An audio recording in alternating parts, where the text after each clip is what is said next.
तुमच्यासोबत पण असंच होतं का? ज्या दिवशी नवरा घरी असतो त्या दिवशी तुम्हाला दिवसभर कामं पुरतात आणि ज्या दिवशी ते ऑफिसला जातात त्या दिवशी पटकन कामं होतात. माझ्यासोबत तरी नेहमीच होतं. आज अवीला ऑफिसला जायचं होतं म्हणून आम्ही सगळे सकाळीच उठलो आणि आमच्यासोबत पिल्लूची पण मॉर्निंग झाली. तो तिकडे टमाटरसोबत खेळत होता आणि माझी इकडे स्वयंपाकाची तयारी करत होती. आज मी बटाटा आणि टमाटरचं ट्रान्झिशन एडिट केलं आणि ते मला जमलं पण. पाहून मला पण खूप छान वाटलं की आपल्याला पण हे जमतंय. मी माझे व्हिडिओ स्वतःच एडिट करते आणि स्वतः शूट पण करते. घाई गडबडीत अर्ध शूट होते. इकडे मी टिफिन रेडी केला आणि मी पण अंघोळीला गेले.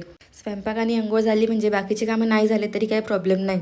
असो, पिल्लूला सोडून अवीची काही इच्छा होत नाही ऑफिसला जायची, पण हायब्रिड मॉडेल असल्यामुळे दिवसातून 3दाच जावंच लागतं. अवी ऑफिसला निघाला आणि पिल्लूला भूक लागली होती म्हणून त्याला बनाना खायला दिला आणि पिल्लूने पण तो सालासकट खाल्ला. मी काल फर्स्ट टाइम दही बनवलं होतं आणि ते खूप छान बनलेलं होतं. रेसिपी खूप इझी आहे. कोमट दुधात 2 चमचे दही टाका आणि त्याला ठेवून द्या 8 तास. पिल्लू खेळून खेळून दमला आणि झोपला आणि मी पण माझी सर्व कामे आवरायला घेतली. पिल्लू जागा असल्यावर माझं एक पण काम होत नाही. तो मला एकही काम करू देत नाही.